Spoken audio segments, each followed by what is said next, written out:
Hello, कशा आहात सगळे? सकाळ सकाळी अंशूच असं काही खेळणं चाललेलं होतं.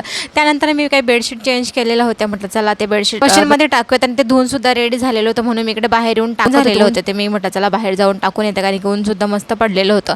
आणि अंशू बघा किती मोजून मापून मला ते द्राक्ष देतोय आहे. त्याला मी म्हटलं बस एवढेच का? तो काय बोलतो मला, हो बस बस बस एवढेच खा म्हणे, जास्त खाऊ नको. उन्हाळ्यामध्ये ताक पिण्याची मजाच काय वेगळी असते, परंतु त्यात अजून मसाले ताक किंवा आपण प्लस पित होते, म्हणजे प्लेन ताक पित होते. म्हटलं आज जरा मसाले ताक बनवूयात. त्यासाठी मी इकडे पुदिना घेतला, हिरवी मिरची घेतलेली आहे, म्हणजे थोडी जास्त तिखट नाही घेतली बरं का, थोडी कमी तिखटवालीच घेतलेली आहे. त्यानंतर कोथिंबीर टाकली, जिरं टाकलं, मीठ टाकलं आणि त्यानंतर जो तुम्हाला अजून काही टाकायचं असेल चाट मसाला वगैरे तोही टाकायचा त्यामध्ये आणि ते मस्त वाटून घेतलं आणि त्याची पेस्ट मी बनवून फ्रीजमध्ये ठेवून दिलेली होती. थोडीशी पेस्ट काढून मी इकडे ताकमध्ये टाकली आणि मस्त एकत्र करून पिली. खरं सांगतो तुम्हाला एवढी छान टेस्ट लागली ना त्याची, आणि मस्त वरून पुदिनासुद्धा ठेवलेला होता.